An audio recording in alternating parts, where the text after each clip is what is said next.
Hello everyone, আসসালামু আলাইকুম। কি অবস্থা আপনাদের সবার? ছোট্ট বন্ধুরা, আমি চলে আসলাম।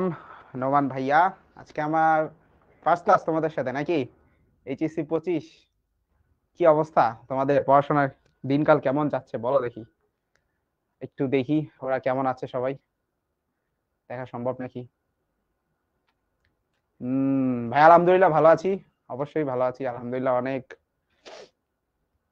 অনেক শুভকামনা তোমাদের। Thank you, thank you. ওয়ালাইকুম আসসালাম, ওয়ালাইকুম আসসালাম। Hi hi. চোস চোস।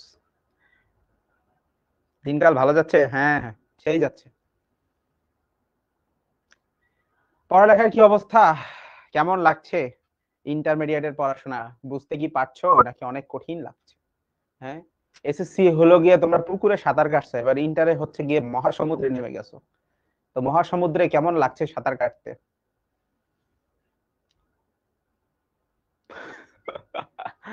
হ্যাঁ, মহাসমুদ্রে আসলে অনেক ভালোই লাগে প্রথম প্রথম।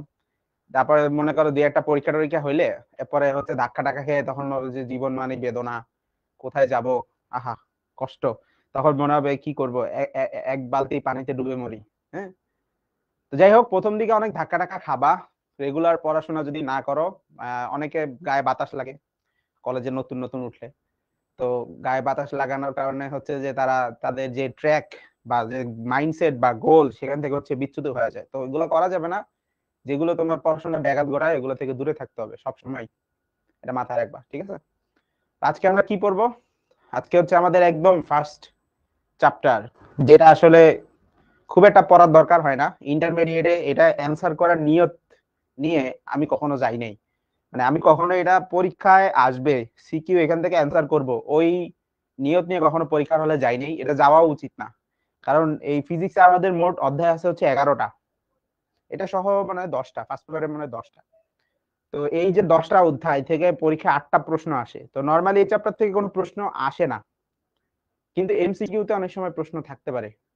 সো ওইগুলা যদি অ্যান্সার করা যায়, পুরা অধ্যায়ের একটা বেসিক নলেজ আমাদের দরকার আছে। পরীক্ষায় দিব কি দিব না সেটা পরের ব্যাপার। পড়ার কাজ আমরা পড়বো। ওকে, আচ্ছা। তো আমার সাথে যাদের এখনো পরিচয় হয় নাই, এই দেখো আমার কত সুন্দর একটা নাম, মোহাম্মদ আব্দুল্লাহ আল নোমান, অনেক বড় নাম।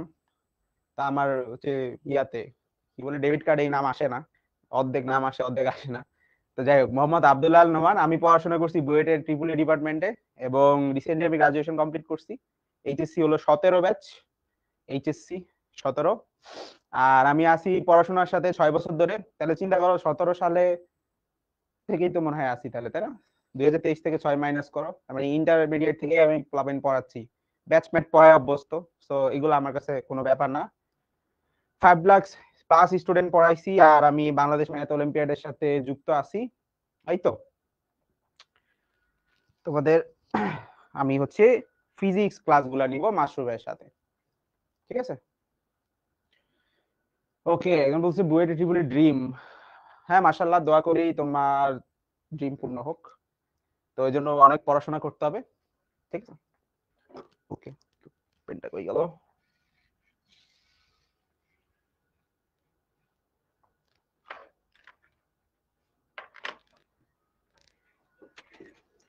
হ্যাঁ তো, আচ্ছা। ওকে, সাউন্ড সাউন্ড কি ঠিক নেই? ঠিক আছে তো মনে হয়, everything is okay.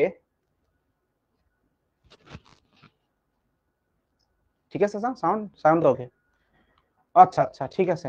Net problem হতে পারে, তোমাদের এন্ড থেকে হয়তো বা নেট প্রবলেম হতে পারে। আচ্ছা, আমরা তাহলে পড়া শুরু করি।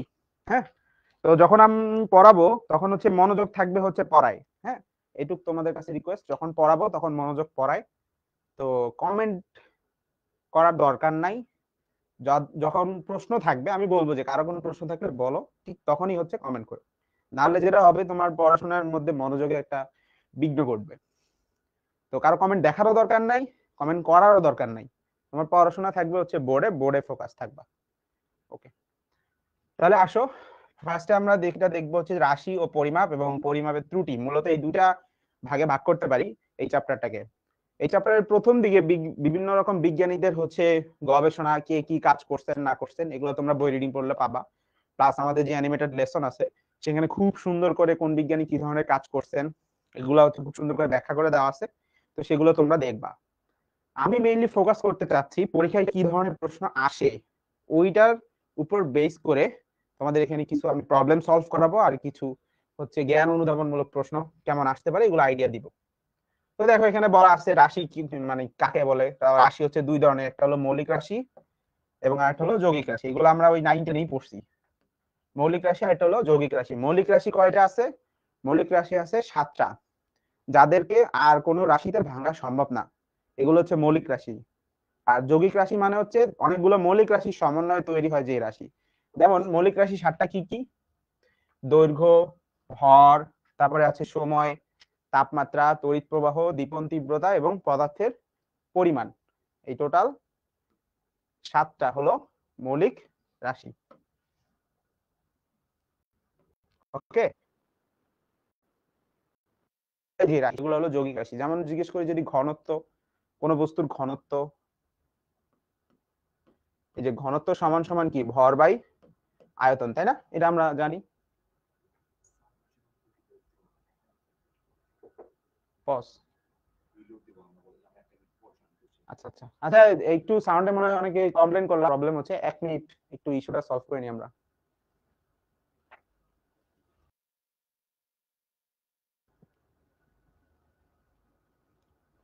ওকে, আচ্ছা, আশা করি এখন সাউন্ড সব ঠিক আছে। তা আমরা আবার ফিরে আসি। তো যে যৌগিক রাশির কথা বলতেছিলাম, এই যে কোনো বস্তুর ঘনত্ব যখন আমরা নির্ণয় করব, তখন এই বস্তুর ঘনত্ব নির্ণয় করার জন্য দেখো ভর লাগে, তারপর হচ্ছে বস্তুর আয়তন লাগে। এই যে ভর মানে হলো বস্তুর কেজি, যে আমরা কেজি এককে প্রকাশ করি, আর আয়তন হচ্ছে ঘন, যে ঘনমিটার এককে প্রকাশ করি। তাহলে দেখো ঘনত্ব জানার জন্য আমার কেজি মানে অর্থাৎ বস্তুর ভর জানা লাগতেছে, আর আয়তন জানার জন্য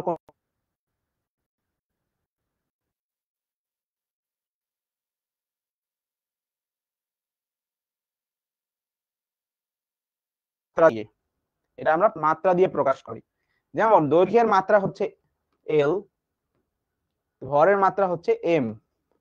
তাহলে ঘনত্বের মাত্রা কি হবে বলতো? যে ভরের মাত্রা যেহেতু এম, তাহলে এই ভরের জায়গায় এম বসবে, এবং দৈর্ঘ্যের মাত্রা যেহেতু এল, কোন বস্তুর আয়তন যখন আমরা বের করি তখন দৈর্ঘ্য গুণ প্রস্থ গুণ উচ্চতা করা হয়, সো এল কিউব। তো ঘনত্বের মাত্রাটা হয় এম এল ইনভার্স 3। তাহলে এইভাবে আমরা কোনো বস্তুর মাত্রাও নির্ণয় করতে পারি এই মৌলিক 7টা একক থেকে। ঠিক আছে, তো দেখি তোমাদের জন্য একটা কোশ্চেন। এই কোশ্চেনটা আমরা দেখি তোমরা বলতে পারো কিনা, যে নিচের কোনটি ভূমি রাশি নয় বা মৌলিক রাশির অন্তর্ভুক্ত নয় কোনটা?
আচ্ছা দেখি সবার আগে উত্তর দিল কে কে তাহলে।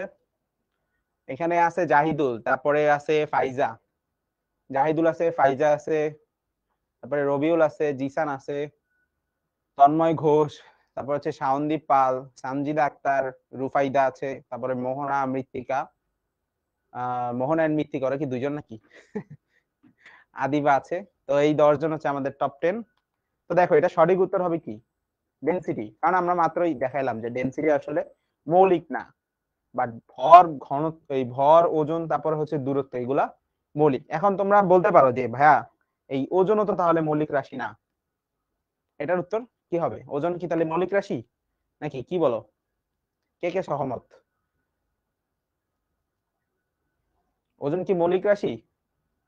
না, ওজনও কিন্তু মৌলিক রাশি না। তাহলে অ্যান্সার বি আর সি দুইটাই হবে।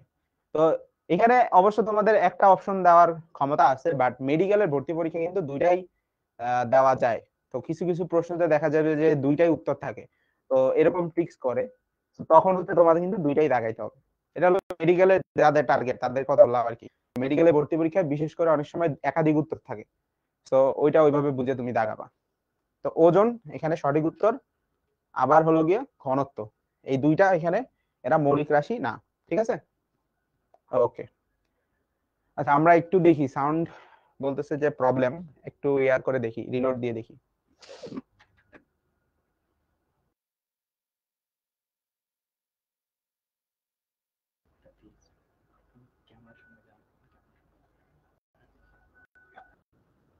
ওকে, আচ্ছা আশা করি এখন শুনতে পাচ্ছো। একটু প্রবলেম হচ্ছে সাউন্ডের, বুঝতে পারতেছি। আচ্ছা দেখো, ফেসবুকে লাইভ আছে না? ফেসবুক লাইভ কি ঠিক আছে? আচ্ছা ঠিক আছে, ফেসবুক লাইভ ঠিক থাকবে, হবে, সমস্যা নেই, ওরা পরেও দেখতে পারবে।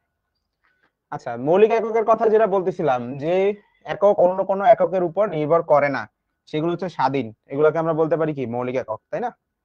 আচ্ছা, তো দেখো মৌলিক রাশি কি কি আছে, দৈর্ঘ্য, ভর, সময়, তড়িৎ, যে সাতটার কথা আমি বললাম তোমাদের, তো এগুলো সেখানে এখানে লেখা আছে। কোনটার একক কি সেটাও দেওয়া আছে, এগুলো তোমরা 19 থেকেই জানো, যে দৈর্ঘ্যের একক মিটার, ভরের একক কেজি, সময়ের একক সেকেন্ড, তারপর বিদ্যুৎ প্রবাহ এম্পিয়ার, তাপমাত্রা একক কেলভিন, পদার্থের পরিমাণ হচ্ছে মোল, এবং দীপন তীব্রতা হচ্ছে ক্যান্ডেলা। এই দীপন তীব্রতা জিনিসটা আমাদের হচ্ছে এখন পর্যন্ত কোনো কাজে লাগে নাই। তাহলে একটা কাজ করেন, ফেসবুকের ইয়েটাও ওপেন করে রাখেন। ওকে, আচ্ছা, তাহলে দেখি এটার উত্তর দেখি, এতে দেওয়া আছে, আপনার মেসেজে চেক করে।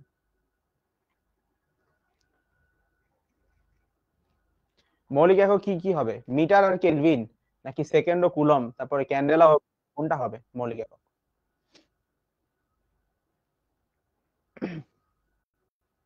কি মনে হয়? দেখি পোল লঞ্চ হচ্ছে।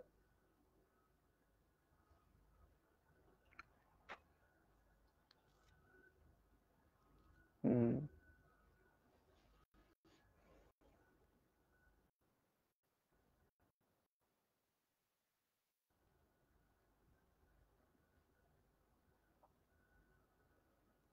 আচ্ছা, তো দেখি আমরা কে কে উত্তর দিতে পারলো। আমাদের এখানে সঠিক উত্তর হচ্ছে সি। সঠিক উত্তর হচ্ছে, তার আগে দেখি সবার আগে দিছে কে, বৃষ্টি, তারপরে আছে কে মালিহা, তারপর হচ্ছে মাইশা। আচ্ছা আমরা টপ থ্রি নামই বলি, কারণ টপ থ্রির মধ্যে আসতে হবে, নাহলে নাম বলা যাবে না। হ্যাঁ, আচ্ছা, তো মৌলিক এককের মধ্যে এই যে কুলম্ব, এটা কিন্তু ছিল না। তো কুলম্ব যেহেতু হবে না, তাহলে মানে আমার 2 নাম্বারটা বাতিল, 2 নাম্বার বাতিল হলে এটাও বাতিল, এটাও বাতিল, এটাও বাতিল, তাহলে থাকেই তো হচ্ছে আর একটাই, 1 ও 3। তাহলে এটার উত্তর হবে 1 ও 3। আচ্ছা, যৌগিক একক, যেমন ঘনত্ব একটু আগে বুঝাইছি, এটা হচ্ছে যৌগিক একক। তো এককের বিভিন্ন রকম পদ্ধতি আছে, তো 3টা মোটামুটি পদ্ধতির সাথে আমরা পরিচিত, একটা হলো সিজিএস, একটা হলো এমকেএস, এবং একটা হলো এসআই পদ্ধতি। তো এই যে সিজিএস পদ্ধতি, দেখো নামেই বোঝা যাচ্ছে, সিজিএস, সি তে হচ্ছে সেন্টিমিটার, তারপরে জি তে হচ্ছে এই যে গ্রাম, আর এস হচ্ছে সেকেন্ড, সেন্টিমিটার, গ্রাম, সেকেন্ড। এই পদ্ধতিতে এই যে দৈর্ঘ্যের যে একক সেটা হচ্ছে সেন্টিমিটার, তারপরে ভরের যে একক সেটা হলো গ্রাম, তারপরে সময়ের যে একক সেটা হলো সেকেন্ড। ঠিক আছে, এখন দেখি তোমাদের মধ্যে কে পারে যে বলের একক কি হবে, বলো তো সিজিএস, কেউ জানো বলের একক কি?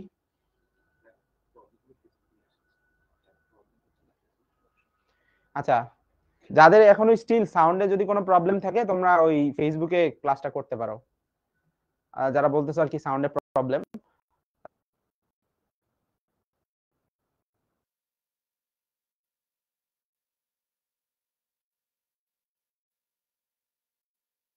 না, নিউটন কিন্তু সিজিএস এককে না, নিউটন হচ্ছে এই যে এসআই পদ্ধতি বা এমকেএস পদ্ধতিতে হচ্ছে নিউটন, সিজিএস পদ্ধতিতে এটা হচ্ছে ডাইন।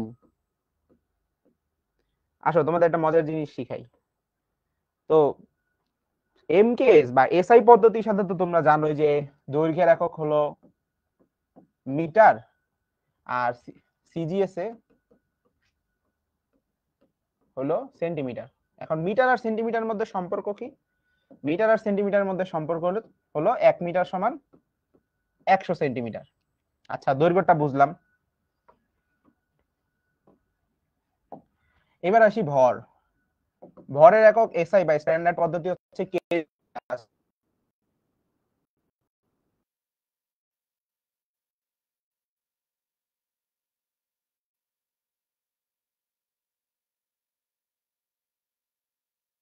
SI Newton. সিজিএস পদ্ধতিতে যে ডাইনের কথা বললাম আমি, তোমরা কি বলতে পারবা যে 1 নিউটন মানে কত ডাইন? দেখি কি বলতে পারি কিনা। 1 নিউটন মানে কত ডাইন?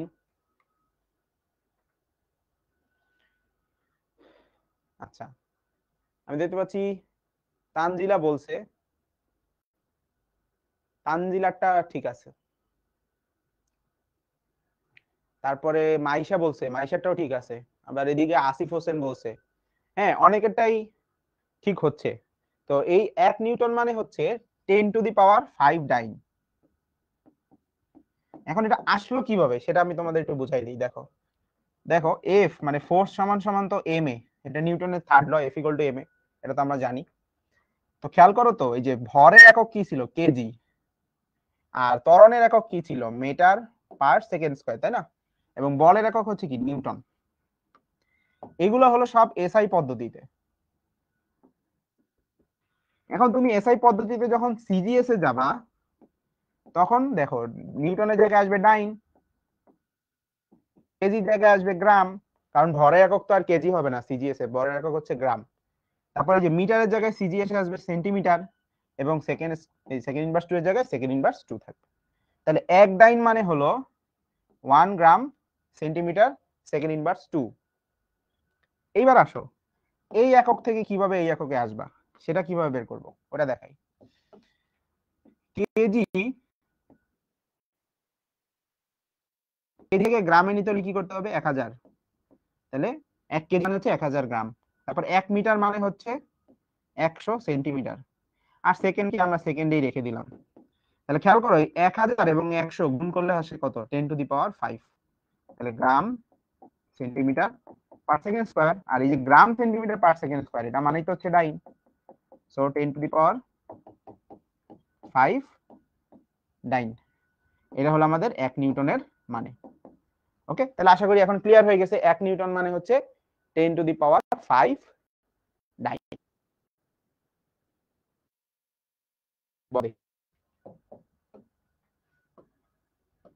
শক্তির একক এসআই এ কি? জুল। সিজিএস এ কি কেউ বলতে পারে? দেখি তো শক্তির একক সিজিএস এ কি হবে, কেউ পারে কিনা? হ্যাঁ আমি কয়েকজনটা দেখতে পাচ্ছি, তোমরা বলছো, ঠিক বলছো। ইআরজি বা আমরা আর্গো বলতে পারি।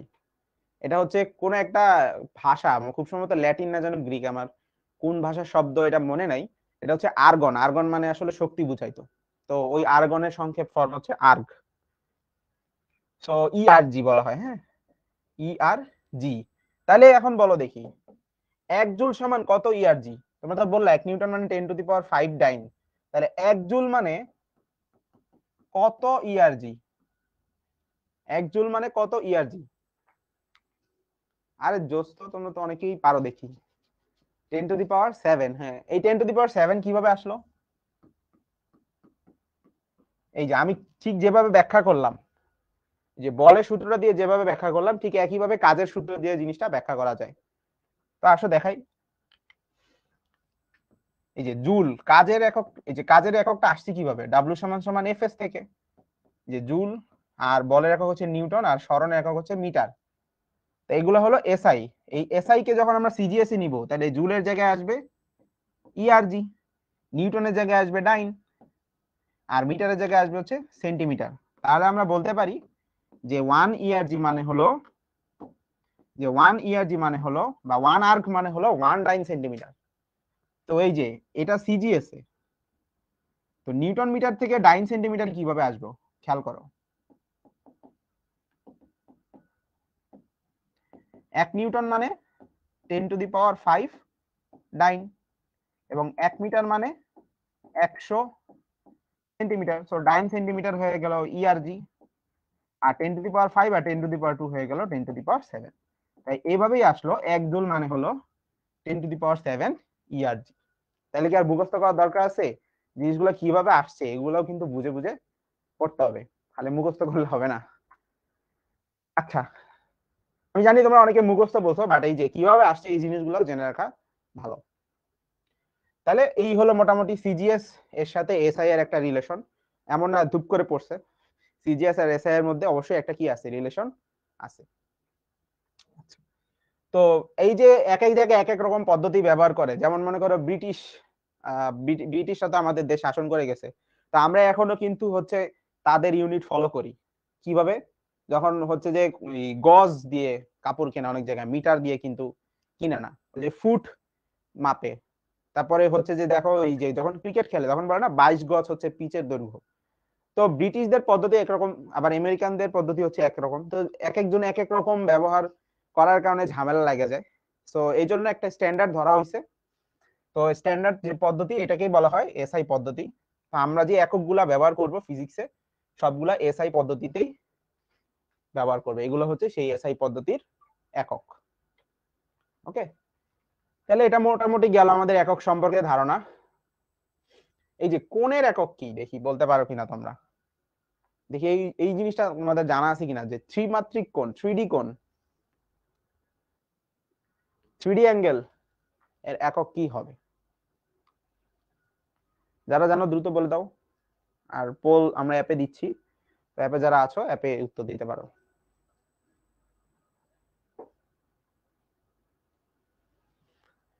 নরমালি আমরা যখন কোণ মাপি তখন হচ্ছে ডিগ্রি ব্যবহার করি। 6 ডিগ্রি লিখতেছো, বাট আসলে ডিগ্রি হবে না। ঠিক আছে, ডিগ্রি হবে না। হ্যাঁ, আমি দেখতে পাচ্ছি অনেকে সঠিক উত্তর দিচ্ছ। আমরা পোলটা ক্লোজ ক্লোজ করি যদি অন থাকে। অন আছে? আচ্ছা আচ্ছা, দেখি কে দিছে। 1 নম্বরে কে? ওর নাম নাই। নাম না থাকলে কি পড়বো? রোনালদো দা গোট। গোট মানে তো ছাগল না রে ভাই। জিও এটি গোট মানে কি ছাগল? এই জিও এটি গোট মানে কি গ্রেটেস্ট অফ অল টাইম। তো খালি ছাগলের একটা ইয়া দিলে তো হবে না। এই যে অনেকে জানে না, অনেকে মনে করে গোট মানে ছাগল। আচ্ছা যাই হোক, সেকেন্ডে আছে মোমো, তারপরে 3-এ আছে মেহজাবিন জামান মিম। ওকে, আচ্ছা। তো ত্রিমাত্রিক এটা হচ্ছে স্টেরেডিয়ানে ইউজ করা হয়। তো আমাদের আসলে 3D অ্যাঙ্গেল নিয়ে কাজ করার সৌভাগ্য হবে না ইন্টারমিডিয়েটে। তো স্টেরেডিয়ানের সাথে হয়তোবা কখনো পরিচয় হবে না, তবে তোমরা যদি আরো উপরের ক্লাসে উঠো তাহলে স্টেরেডিয়ান মানে বুঝতে পারবা। তবে আমি একটু আইডিয়া দিতে পারি, যে ধরো একটা টুপি, এই যে বার্থডে বা কনিকে এরকম একটা টুপি থাকে না, এটাকে 2D ইমেজে যদি একটা কোণ চিন্তা করি, এটাকে ধরো একটা দেখতে 60 ডিগ্রি কোণের মতো লাগতেছে 2D ইমেজে। বাট আসলে তুমি যখন এইখানে তাকাবা নিচ দিয়ে, তখন এটা তো আসলে একটা 3D অ্যাঙ্গেল, মানে আস্তে আস্তে চোঙের মতো জিনিসটা অনেক চিকন হয়ে গেছে। তো ওটা একটা অ্যাঙ্গেলের পদ্ধতি, যেটা হলো স্টেরেডিয়ান। বাট এটাকে 2D ইমেজে যখন আমরা আঁকি, তখন ডিগ্রি বা মিনিট বা রেডিয়ানে হচ্ছে অ্যাঙ্গেলের ইউনিটকে প্রকাশ করি। ওকে, আচ্ছা বলো তো নিচের কোনটি এসআই একক হবে? আমরা কিন্তু অলরেডি অনেক কিছু পড়ে ফেলছি এই রিলেটেড।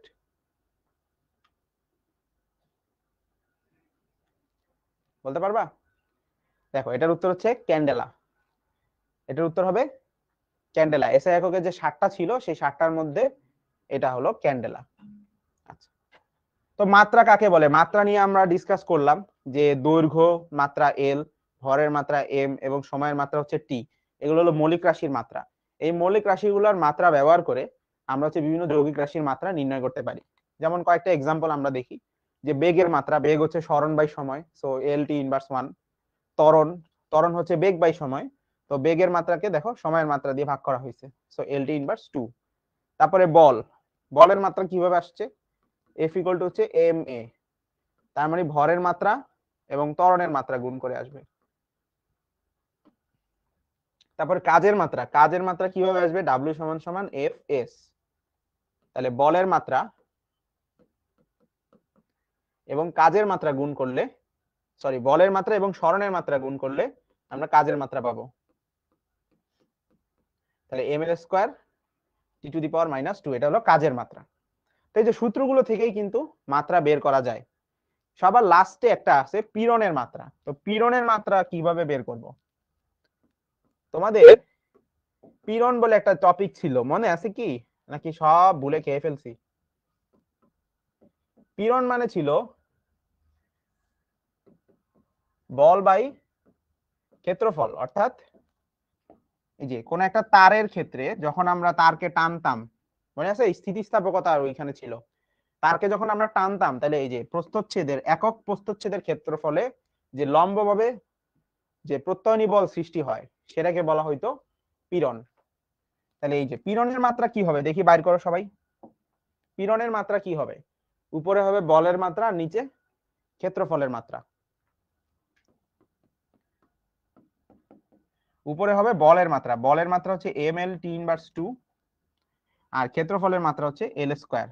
তাহলে ভাগ করো, M L inverse 1 T inverse 2। এই যে পীড়নের মাত্রা যে বের করলাম, সবাই কি বুঝতে পারছো? কারো কোনো প্রবলেম আছে? প্রশ্ন থাকলে জিজ্ঞেস করো, এগুলো খুবই ইজি জিনিস। তারপরেও যদি কারো প্রশ্ন থাকে করতে পারো, কোনো সমস্যা নেই।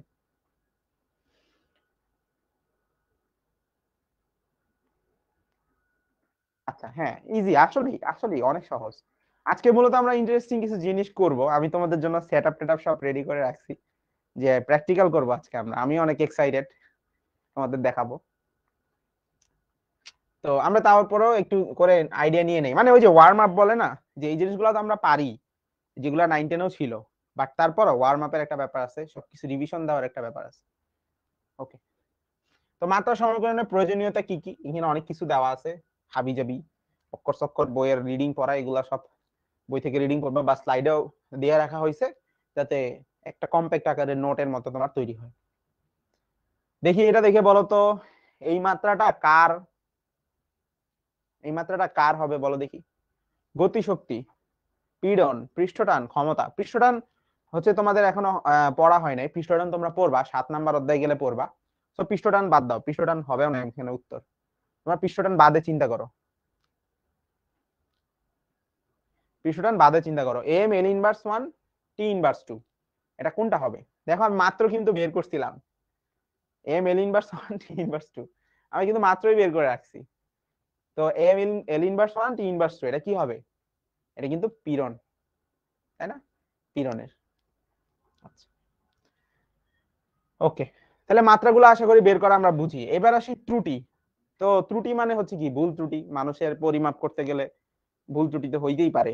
ধরো আমরা যখন কোনো কিছু মাপতে যাব, তখন কেউ একজন মেপে বললো এটার দৈর্ঘ্য 10, আরেকজন বললো না এটার দৈর্ঘ্য হচ্ছে 11, এখন আরেকজন বললো যে না এটার দৈর্ঘ্য 10.5, তাহলে কেউ বলতেছে 10, কেউ বলতেছে 10.5, কেউ বলতেছে 11, অর্থাৎ এক একজন এক একটা বলতেছে। তার মানে এখানে কেউ না কেউ তো ভুল করতেছে। তো তখন আমরা আসলে কি করি, তখন সবারটার এভারেজ বের করে সেটাকে হচ্ছে সঠিকটা ধরে নিই। ঠিক আছে? কি বললাম? যখন যে বিভিন্ন মানুষ বিভিন্ন রকম হচ্ছে উত্তর বলে, তখন আমরা যেটা করি, সবারটা এভারেজ করলে যেটা হয় সেটা হচ্ছে ধরে নেই। তো এই জন্য প্র্যাকটিক্যাল করার সময় কিন্তু একটা ডাটা নেওয়া হয় না, দেখবা অনেকগুলা সেম সেম কাজ অনেকবার করা হয়। কারণ ধরো হিসাব করতে গিয়ে অনেক সময় ভুল, মানে হিসাব করার সময় তো ভুল হলে তো নাম্বার কাটা, বাট মাপ যোগ করার সময় অনেক সময় ভুল হইতে পারে। তো আমরা আজকে এই যে দেখো প্র্যাকটিক্যাল করার জন্য যে স্লাইড ক্যালিপার্স নিয়ে আসছি, তারপর হচ্ছে স্ক্রু গজ নিয়ে আসছি, সবকিছু মেপে টেপে দেখাবো তোমাদের। তারপর আরেকটা জোস জিনিস যেটা নতুন, তোমরা আগে দেখো নাই, ইন্টারে ফার্স্ট দেখবা, এই যে এটা, বলতে পারবে এটার নাম কি? এটা তোমাদের প্র্যাকটিক্যাল আছে ইন্টারের, এটার নাম হচ্ছে স্ফেরোমিটার। হ্যাঁ দেখান, এই যে দেখো আমি টেবিলে সব সাজায় টাজায় রাখছি, আমাদের কি কি আছে। এটা হচ্ছে স্ফেরোমিটার, এটা হচ্ছে আমাদের স্ফেরোমিটার। আর এই হলো আমাদের স্ক্রু গজ, আর এই হলো আমাদের স্লাইড ক্যালিপার্স। তো আমাদের কাছে এই তিনটা জিনিস আছে। আমাদের পরীক্ষায় আসলে এই তিনটাই প্র্যাকটিক্যাল নরমালি করানো হয়ে থাকে। তো এটা আমরা করে দেখাবো আজকে। তো তার আগে একটু ত্রুটি সম্পর্কে কিছু বগর বগর করে নেই। তো ত্রুটি অনেক রকম হইতে পারে, যেমন যান্ত্রিক ত্রুটি। যান্ত্রিক ত্রুটি মানে হচ্ছে যন্ত্রতেই ত্রুটি, মানে যন্ত্রই খারাপ। বিশেষ করে এই জিনিস আমি ফেস করছি যে এটা আসলে বলা ঠিক না, তোমরা আবার কি না কি বানাই টানাই দিবা, কেউ কিছু বানায়ও না, হ্যাঁ বলতেছি, তোমাদের ভালো মানুষ মনে করে বলতেছি। এটা হচ্ছে যখন আমরা ওই যে প্র্যাকটিক্যাল করি, প্র্যাকটিক্যাল করতে গেলে দেখা যায় যে যে মেশিন অসিলোস্কোপ, ওটা থাপ্পড় না মারলে এটা কাজ করে না। আমি শিওর তোমরা যারা হচ্ছে বিভিন্ন ইউনিভার্সিটিতে যাবা, ইলেকট্রিক্যাল নিয়ে যদি পড়াশোনা করো, তোমার জীবনের সাথে ওতপ্রোত ভাবে জড়িত হয়ে যাবে অসিলোস্কোপ। মানে তুমি ডেলি ভাত খাও আর না খাও, তোমার অসিলোস্কোপের সাথে একবার করে দেখা হবেই যদি তুমি ইলেকট্রিক্যালে পড়ো। তো ওই জিনিসটা যে এত বাজে, ওটা না থাবড়াইলে কাজ করে না। মানে আমি আজ পর্যন্ত একটাও সুন্দর পাই নাই যে গেসি করছি মিলে গেছে, ওয়াও। এই জীবনে ওয়াও কখনো হইতে পারি না এই অসিলোস্কোপের ঠেলায়। মানে এই অসিলোস্কোপ আসে আমার জীবনে অনেক সন্দেহ তৈরি করছে যে আসলে সত্যি তো, মানে যখন আমার মন মতো কাজ হয় তখন আসলে মনে হয় যে আসলে এটা হয়েছে তো। মানে অসিলোস্কোপে কাজ করে করে এত বেশি বিরক্ত হয়ে গেছি যে খুবই নিজের উপর আস্থা উঠে যাচ্ছে আর কি। তো পর্যবেক্ষণ পর্যবেক্ষণ জনিত ত্রুটি, আচ্ছা, যান্ত্রিক ত্রুটি মানে কি মেশিনেই ঝামেলা বা যন্ত্রটাই ভেজাইলা। আর পর্যবেক্ষণ জনিত ত্রুটি মানে কি তুমি দেখতে গিয়ে ভুল করে ফেলছো, মনে করো এই দিক থেকে তুমি তাকাইছো, মনে হইতেছে এটার মান 10, ধরো এখানে যে বিভিন্ন রকম দাগ, এই ক্যামেরা একটু দেখাই,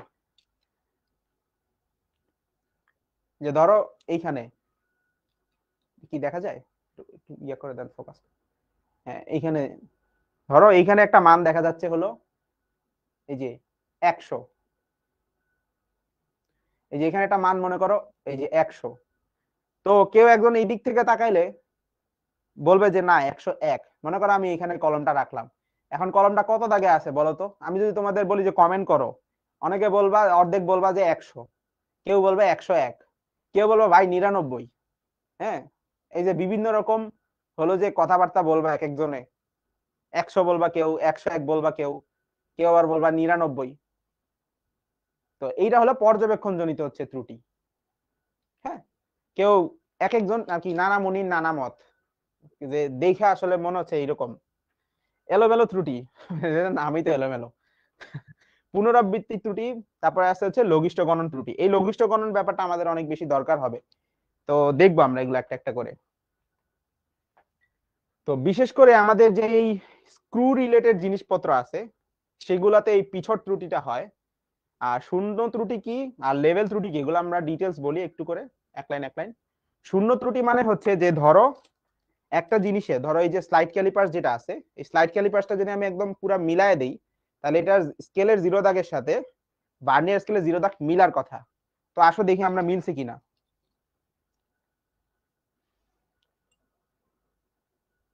তো এই হলো আমাদের স্লাইড ক্যালিপার্স, তোমরা দেখে বলো তো এটার 0 দাগের সাথে, মানে যখন আমরা স্কেলটা মিলাই দিছি একেবারে টাইট করে লাগানো আছে, তো এটার 0 দাগের সাথে এটা 0 দাগ মিলছে কিনা।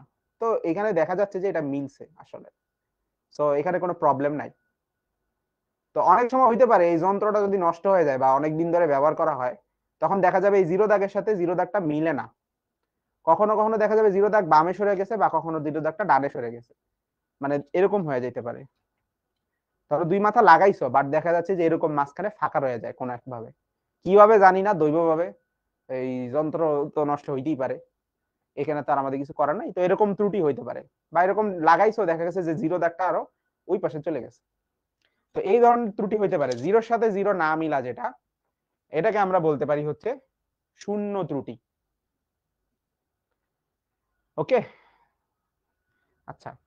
এরপরে হচ্ছে পিছট ত্রুটি। পিছট ত্রুটি হচ্ছে যেই সকল জিনিস স্ক্রু রিলেটেড, যেমন আমাদের কাছে দুইটা ইকুইপমেন্ট আছে যেখানে স্ক্রু আছে, যেমন একটা হচ্ছে স্ক্রু গজ এবং একটা হচ্ছে স্পেরোমিটার। এই দুইটাতেই হচ্ছে স্ক্রু ঘুরায় ঘুরায় কাজ করতে হয়। তো স্ক্রু ঘুরানো যখন লাগে তখন মাঝখানে এই যে গর্ত থাকে যেটার ভিতর দিয়ে হচ্ছে স্ক্রুটা ওঠানামা করে।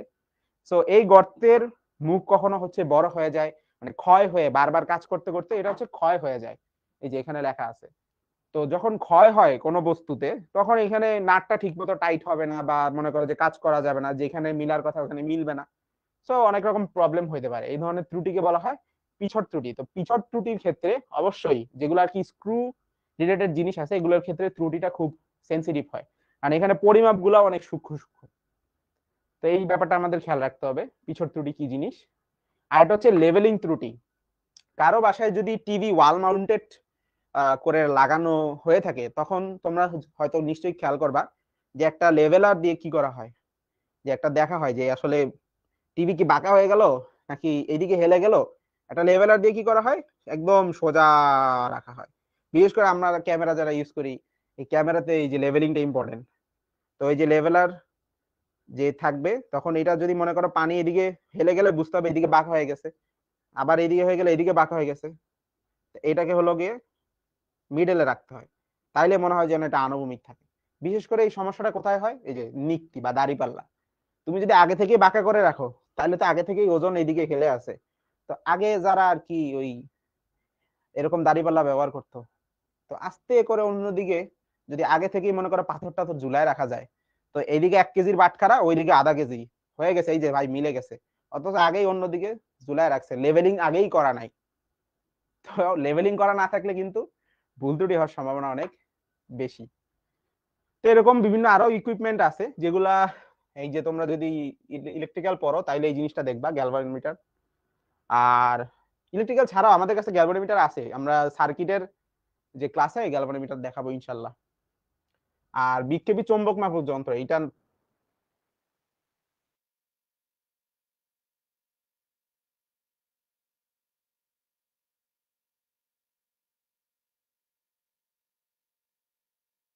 তখন দেখা যায় আনুষঙ্গিক আরো কয়েকটা হচ্ছে ছবি চলে আসে, তখন আমার আসলে ভিতরে ইচ্ছাটা আরো বেশি জাগে। আচ্ছা দেখতে জোস তো, দেখি এটা একটু পড়ে দেখি কি লেখা। আমাদের মধ্যে একটা সমস্যা এখন বর্তমান জেনারেশন স্টুডেন্টের মধ্যে যে সমস্যা, তারা অনেক অধৈর্য, এরা আসলে ধৈর্য ধরে রাখতে পারে না। এটা খুব বড় একটা সমস্যা, মানে এদের হাতে কোনো সময়ই নাই। কিন্তু দেখা যাবে যে ফেসবুকের অ্যাপের হিস্টোরিতে গেলে যে ফেসবুক চালাইছে হলো গিয়ে 7 ঘন্টা, 24 ঘন্টা দিনের মধ্যে আমরা 7 ঘন্টাই ফেসবুক চালাই, কিন্তু আমাদের সময় নাই। কোন একটা আর্টিকেল আমরা 5 মিনিট সময় নিয়ে পড়তে পারি না বা ধৈর্যটা থাকে না। এটা কিন্তু খুব বড় একটা সমস্যা এই জেনারেশনের। তা আমি যেটা বলবো সবসময় ঘাটাঘাটি করে পড়বা, গুগলে ঘাটবা, ইউটিউবে ভিডিও দেখবা, ওটা হলো লাস্টে।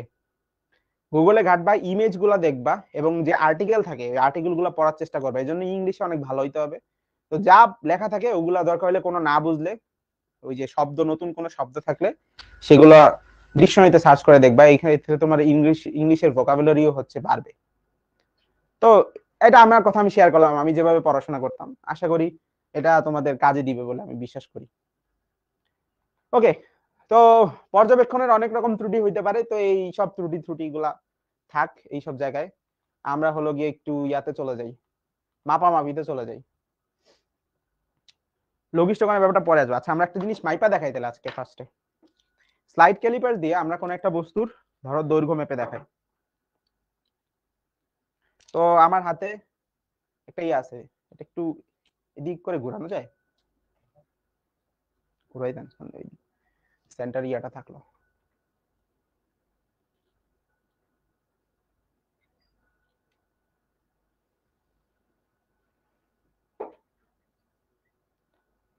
আচ্ছা আমরা একটু ক্যামেরাটা ইয়া সেট আপ করি, একটু 2 মিনিট সময় নিচ্ছি, হ্যাঁ সেট আপ করতে করতে।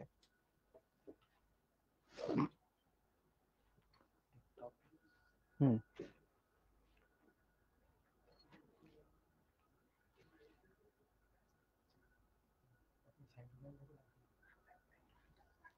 এই যে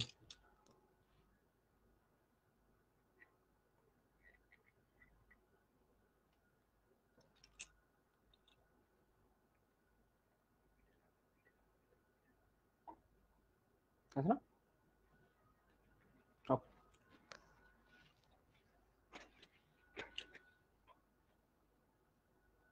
আচ্ছা তো আমরা এই অবজেক্টটার দৈর্ঘ্যটা মাপতে চাই, তো দেখো এখানে আমি এই অবজেক্টটা রাখলাম। তো এই অবজেক্টের এই মাথা থেকে এই মাথার দৈর্ঘ্য এটা আমরা স্কেল দিয়ে মাপতে পারি, আমাদের বাসায় তো অনেকের স্কেল আছে। তো স্কেল দিয়ে মাপলে জিনিসটা অনেক সূক্ষ্ম হবে না? এটা কি জুম করা যায়?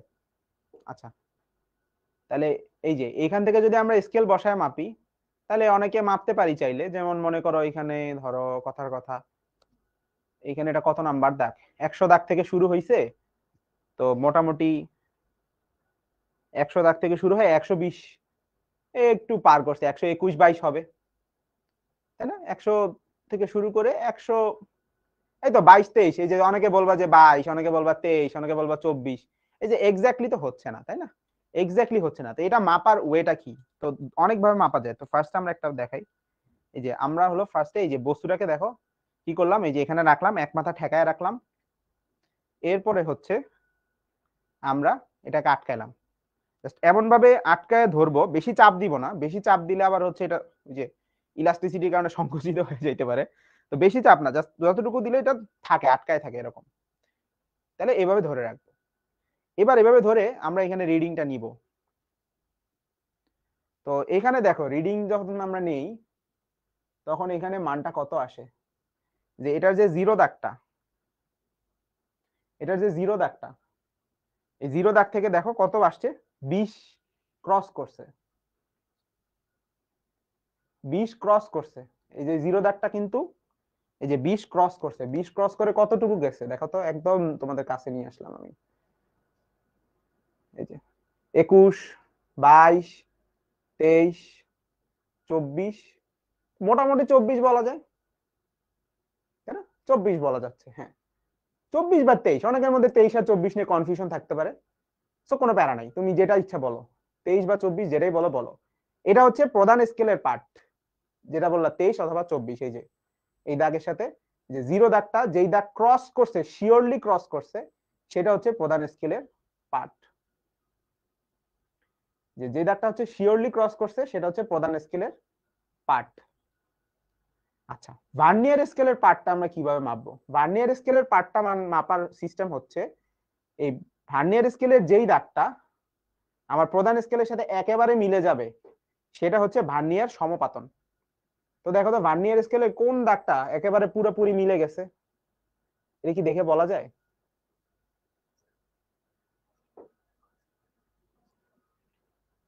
এই যে এটা কি বলা যায়? তোমরাই বলো। এখন ওইটা অনেকে অনেক বলতে পারো, 8 বলতে পারো, 9 বলতে পারো, 10 বলতে পারো। এখানে অনেকের সাথে অনেকের বিতর্ক হইতে পারে যে আসলে ভার্নিয়ার সমপাতনটা আসলে কোনটা হবে। তো এটা সমস্যা নাই, দেখবা যে মান খুবই কাছাকাছি আসবে। ওই যে বললাম না যে মাপার সময় তো অনেকের বিতর্ক হয়ে গেছে, যে একজন বলতেছে ওইটা, আরেকজন বলতেছে এটা, তখন আমরা কি করি, অ্যাভারেজ করে দিই। তো গ্রুপে যখন তোমরা প্র্যাকটিক্যাল করবা তখন 4জন ফ্রেন্ড, কেউ যদি এক একজন এইটা বলে, আরেকজন যদি ওইটা বলে, মারামারি করবা না, 4জনের 4টা ডাটা লিখে ফেলবা, একবারে 4টা নেওয়া শেষ, কাহিনী খতম। তাহলে স্যারকে মানে বারবার 4জন মানে হাতে নিয়ে নিয়ে মাপা লাগবে না। কি করবা, যে বল তুই কত দেখোস, বলতেছে আমি 7 দেখতেছি, হ্যাঁ 7 লিখে ফেলো। তুই কত দেখোস, 8 দেখতেছি, হ্যাঁ 8 লিখে ফেলো। সবার পাঠ হয়ে গেছে, 4টা রিডিং নেওয়া শেষ, স্যার আমাদের প্র্যাকটিক্যাল সবার আগে শেষ, জমা দিয়ে দিবা। তো এইভাবে হচ্ছে যে এভারেজ নিয়ে তারপর হচ্ছে কাজটা করতে হবে। আসো তাইলে আমরা কি কি রিডিং পাইলাম একটু লিখে ফেলি। তো আমাদের প্রধান স্কেলের মোটামুটি 24 নাম্বার দাগ ক্রস করে গেছিল, তা আমরা শিওরলি বলতে পারি যে এটার দৈর্ঘ্য হচ্ছে 24 মিলিমিটারের বেশি। আচ্ছা, এগুলো কিন্তু মিলিমিটারে ছিল, আমাদের যে প্রধান স্কেলের যে দাগগুলা এগুলো কিন্তু মিলিমিটারে, একটা ঘর মানে হচ্ছে 1 মিলিমিটার করে। তো এটা হলো প্রধান স্কেলের পার্ট। তো প্রথম হচ্ছে প্রধান স্কেল পার্ট, এরপরে লিখতে হবে ভার্নিয়ার স্কেলের পার্ট। তো ভার্নিয়ার পার্টটা বের করা একটু ইন্টারেস্টিং, সেটা হচ্ছে ভার্নিয়ার সমপাতন এর সাথে গুণ করতে হবে ভার্নিয়ার কনস্ট্যান্ট। তো ভার্নিয়ারের পার্টটা মানে হচ্ছে ভার্নিয়ারের সমাপাতন ইনটু ভার্নিয়ার কনস্ট্যান্ট। এখন ভার্নিয়ার সমাপাতন মানে যেই দাগটা পুরাপুরি ভার্নিয়ার স্কেলের যেই দাগটা পুরাপুরি মেইন স্কেলের সাথে মিলে গেছে সেটা হচ্ছে ভার্নিয়ার সমাপাতন। তো অনেকে দেখছো যে 7 বলছো, অনেকে 8 বলছো, আমি একটা লিখি, ধরো 7 নাম্বার দাগটা প্রধান স্কেলের সাথে পুরাপুরি মিলে গেছে। তাহলে তোমরা প্র্যাকটিক্যাল করার সময় তোমরা যেটা মনে করো সেটাই। এরপর ভার্নিয়ার কনস্ট্যান্ট এটা কিভাবে মাপে, ভার্নিয়ার কনস্ট্যান্টটা কিভাবে মাপে? তো বিশেষ করে কিছু কিছু স্লাইড ক্যালিপার্স এর গায়ে ভার্নিয়ার কনস্ট্যান্ট লেখা থাকে। আমরা যদি একটু দেখি যে আমাদের স্কেলেও কিন্তু এরকমই লেখা আছে। দেখো আমাদের যে স্কেল, এই স্কেলের এখানেই লেখা আছে যে 0.05 মিলিমিটার। তার মানে আমাদের যে ভার্নিয়ার স্কেলটা, এই যে ভার্নিয়ার স্কেলটা যেটা ওই যে স্লাইড করা যায়, এটাই হচ্ছে ভার্নিয়ার স্কেল। এইটার ভার্নিয়ার ধ্রুবক হচ্ছে 0.05 মিলিমিটার। কিভাবে বের করলো? দেখো ভার্নিয়ার স্কেলের টোটাল দাগ সংখ্যা কত দেখি। এই যে এখন অনেকে ধরা খাবে, আমি যদি জিজ্ঞেস করি ভার্নিয়ার স্কেলের দাগ সংখ্যা কত, বলো তো কয়টা, দেখি কমেন্ট করো তো। এই ভার্নিয়ার স্কেলের দাগ সংখ্যা কয়টা দেখি, কে কে পারে। এইখানে অনেকে ধরা খাবা, এই যে 10টা যারা যারা বলছো ধরা, বড় সড়ো ধরা 10টা। এই যে 9 পরে ভাইয়া 10 দেখা যাচ্ছে, এটা 10ই তো হবে না রে বোকা, 10 হবে না। এই দেখো 0 আর 1 এর মাঝখানে কিন্তু আবার একটা করে দাগ আছে, এই দেখছো তোমার 0, এই যে 0, তার পাশে কত, এই যে 1, তার মাঝখানে কত, এখানে আরো একটা 1 আছে। তো ভার্নিয়ার এখানে দাগ সংখ্যা হচ্ছে 20টা, ভার্নিয়ার দাগ সংখ্যা হচ্ছে 20টা। তো ভার্নিয়ার ধ্রুবক কিভাবে বের করে জানো? যদি ভুলে গিয়ে থাকো আমি মনে করাই দিই। ভার্নিয়ার কনস্ট্যান্ট বের করার উপায় হচ্ছে S/N। এন মানে হচ্ছে আমাদের ভার্নিয়ারের স্কেলে কয়টা দাগ দেওয়া আছে। তো ভার্নিয়ার স্কেলে আমাদের 20টা দাগ দেওয়া আছে, এবং এস মানে হচ্ছে মেইন স্কেলের এক ঘর কত মিলিমিটার। তো মেইন স্কেলের এক ঘর 1 মিলিমিটার। সো এটা যদি ভাগ দাও তাহলে 0.05 মিলিমিটার পাবা। তো স্লাইড ক্যালিপার্স এর গায়ে এই যে সুন্দর মতো লেখা আছে না, এত আরাম পরীক্ষার হলে নাও হইতে পারে। মানে পরীক্ষা বলতে আমি প্র্যাকটিক্যালের কথাই বলতেছি। তো কিছু কিছু আদিম কালের স্লাইড ক্যালিপার্স, এটা তো খুবই মানে এত সুন্দর স্লাইড ক্যালিপার্স আমি মনে প্রথম দেখতেছি। আমি যেসব গুলাই করছি ওগুলা তো একদম পুরা কোনো দাগই বোঝা যায় না, একদম চোখের কাছে নিয়ে আন্দাজে আন্দাজে একটা কিছু বসাই দিতাম আমরা। তো এত সুন্দর দাগ টাগ কাটা, এটা মানে ফার্স্ট দেখলাম। তো এই যে ভার্নিয়ার কনস্ট্যান্ট এভাবে বের করতে হবে, অথবা স্কেলের গায়ে লেখা থাকবে। তো একটু চালাক না হলে দুনিয়াতে টাকা কঠিন, তো একটু চালাকি করবা, খুঁজবা আগে স্কেলের সামনে পিছনে কোনো জায়গায় লেখা আছে কিনা, ঠিক আছে? খুঁজে দেখবা, যেমন আমাদের এখানে লেখা ছিল। তো 0.05 মিলিমিটার। তো এখন তুমি জাস্ট ক্যালকুলেশন করে দাও, গুণ করে দিলেই হয়ে যাবে। তো আমরা করে ফেলি, এই হাতে করবো, তোমরা আমার হ্যান্ড ক্যালকুলেশন দেখছো, হ্যান্ড ক্যালকুলেশন হাতেই করবো, আমাদের ক্যালকুলেটর দরকার নেই আশা করি। এই 24 থাক, 5 সাথে কত 35 না? দশমিকের কয় ঘর আগে, এই যে দশমিকটা কয় ঘর আগে আছে, 1 ঘর 2 ঘর। তো 1 ঘর 2 ঘর আগে দশমিক দিয়ে দাও, তাহলে অ্যান্সার হচ্ছে 24.35 মিলিমিটার। কেউ যদি মিটারে নিয়ে করতে চাও 1000 দিয়ে ভাগ দিবা, অথবা সেন্টিমিটারে করতে চাইলে কি করবা, 10 দিয়ে ভাগ দিবা, 2.435 সেন্টিমিটার। তো এইভাবে আমরা কোনো জিনিসের দৈর্ঘ্য মাপতে পারি। এইবার তোমাদের এমন একটা জিনিস দেখাবো, এটা নর্মালি তোমরা হচ্ছে দেখো না, আসো দেখাই। সেটা হচ্ছে এই যে আমাদের যে অবজেক্টটা আছে না, এই অবজেক্টটা দেখো তো মাঝখানে কি আছে, ছিদ্র আছে। এখন যদি তোমাদের বলি যে এইটার দৈর্ঘ্যটা মাপো দেখি, তুমি কেমনে মাপবা? বলবা যে ভাইয়া স্কেল দিয়ে মেপে ফেলবো। এই যে এমনে মাপবা, এই যে অন্তব্যাস,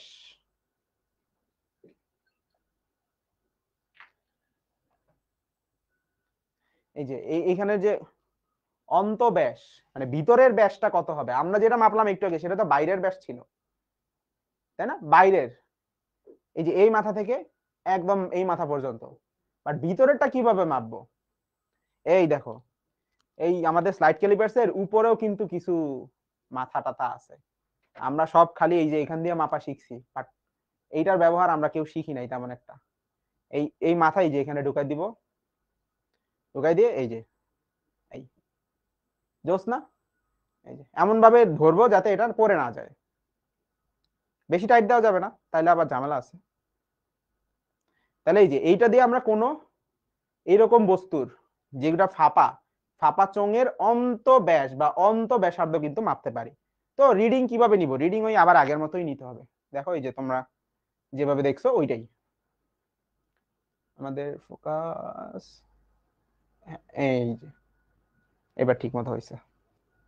তা আমাদের মানটা এখান থেকে আমরা বের করে ফেলতে পারি। দেখো শূন্য দাগটা হচ্ছে মোটামুটি 18 ক্রস করছে মনে হয়, হ্যাঁ 18 ক্রস করছে, 19 একটুর জন্য ক্রস করে নাই। 18 ক্রস করছে বাট 19 কিন্তু ক্রস করে নাই। তো যেটা ক্রস করছে শিওরলি আমরা সেটাই বলবো 18, 18.5 বলবো না, 18 বলবো, শুধু 18। হ্যাঁ কারণ পয়েন্টের পরে জিনিস মাপার জন্য এই যে ভার্নিয়ার স্কেল আছে। তাইলে আমাদের প্রধান স্কেলের পার্ট হচ্ছে 18 মিলিমিটার এবং ভার্নিয়ারের কোন দাগটা মিলছে দেখো তো। এটা তোমরা আন্দাজ করে ওই যে 4 ফ্রেন্ড 4টা বলবা, তারপরে 4 বার করে অ্যান্সার বের করবা, এভারেজ করে দিবা। তা আমি দেখতে পাচ্ছি যে 3 নাম্বার দাগটা মোটামুটি যে প্রধান স্কেলের সাথে মিলে গেছে বলতে পারি। হ্যাঁ 3ই বলতে পারি। আর কোনোটা কি মনে হয়? ওই যে পর্যবেক্ষণ ত্রুটি, কেউ একটু বাঁকা করে দেখো, যে স্ক্রিনের বাঁকা করে টোরে দেখতে পারো যে পর্যবেক্ষণ ত্রুটি, যে বাঁকা করে দেখলে অন্যটা মনে হয় কিনা। যাই হোক, আমরা ওইদিকে না যাই, আমরা দেখি 3 দিয়ে কাজ করে ফেলি। তাহলে তাইলে আমাদের 18 অন্তব্যাস, অন্তব্যাসটা তাহলে বলতে পারি কত? 18 শিওর। এবার ভার্নিয়ার স্কেলে 3 নাম্বার দাগ মিলছে আর ভার্নিয়ার কনস্ট্যান্ট ছিল 0.05 মিলিমিটার। এই তো শেষ। তাহলে 18 প্লাস এখানে আসতেছে 3 5 15 .2 ঘর আগে, তাহলে এটাও মিলিমিটার এটাও মিলিমিটার, যোগ দিলে 18.15 মিলিমিটার। তাহলে আমরা একটা সিলিন্ডার শেপের বস্তুর বাইরের ব্যাসও মাপলাম, তারপর ওই বস্তুর অন্তব্যাসও মাপলাম। তো বাইরের যে ব্যাসটা সেটা মোটামুটি কত আসছে একটু আগেই দেখছি, 2.435 সেন্টিমিটারের মতো।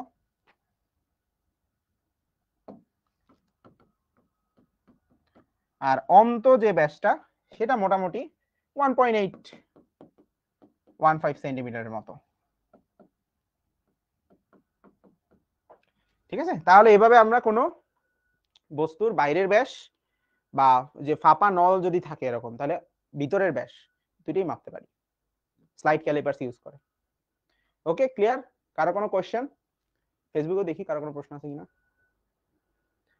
ফেসবুক অ্যাপ দুটাতেই দেখি। ওকে জোস, তোমরা বুঝতেছো তো? তোমরা বুঝলেই জিনিসটা সার্থক। আচ্ছা আচ্ছা ক্লিয়ার, সবাই বলতেছি ক্লিয়ার। আরে সেরা। আসো এবার আমরা অন্য একটা জিনিস করব। এইবার তোমাদের যদি জিজ্ঞেস করি ভাইয়া এই যে একটা তার দেখতে পাচ্ছ চিকন তার, এই চিকন তারের ব্যাস মাপো। এইবার এখন তুমি যদি এইখানে স্কেলের ভিতরে দাও, এইবার দেখেন কি হচ্ছে ঘটনা। তুমি স্কেলের ভিতরে এত চিকন তার যে ঢুকাইছো, এটা তো বোঝাই যাইতেছে না।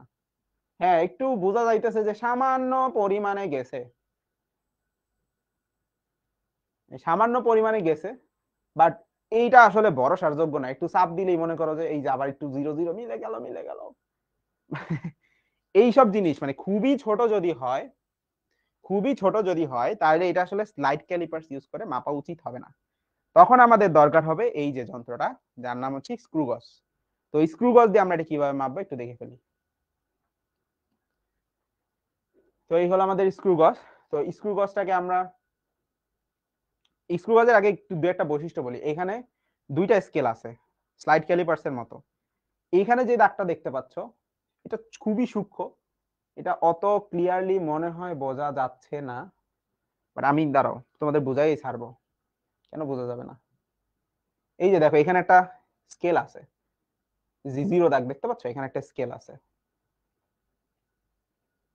এই যে 5 পর্যন্ত বাইর হইছে। তো এইখানে কিন্তু এরকম একটা রৈখিক স্কেল আছে। আর এইখানে যেটা আছে বৃত্তাকার স্কেল বলা হয় এটাকে, এটাকে বলা হয় বৃত্তাকার স্কেল। তা আগে দেখো ভার্নিয়ার স্কেল ছিল আর ছিল হলো স্লাইড ক্যালিপার্সের মধ্যে দুইটা ছিল, একটা হলো নরমাল প্রধান স্কেল আর একটা হলো ভার্নিয়ার স্কেল।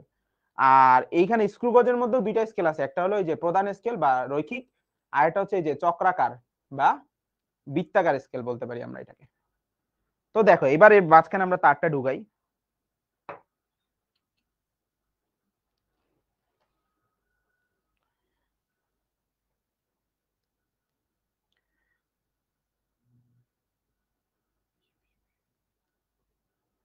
তো আমরা এই যে তারটা এখানে রেখে আস্তে আস্তে টাইট দিব।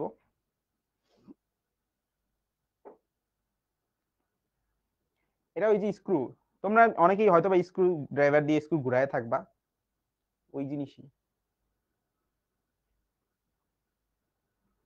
এখানে বেশি চাপ দেওয়া যাবে না, জাস্ট হালকা হালকা হালকা হালকা। এই যে খুবই আলতো করে ধরতে হবে যাতে জাস্ট এটা বের না হয়ে যায়। যদি বেশি চাপ দাও তাহলে এটা হলো বসকায় যাবে। তাহলে তুমি কার রিডিং নিবা? যেটা বসকায় গেলে রিডিং নিবা কার? এটা একটু ধরেন তো, এখানে একটু ধরেন, ধরেন সমস্যা নেই।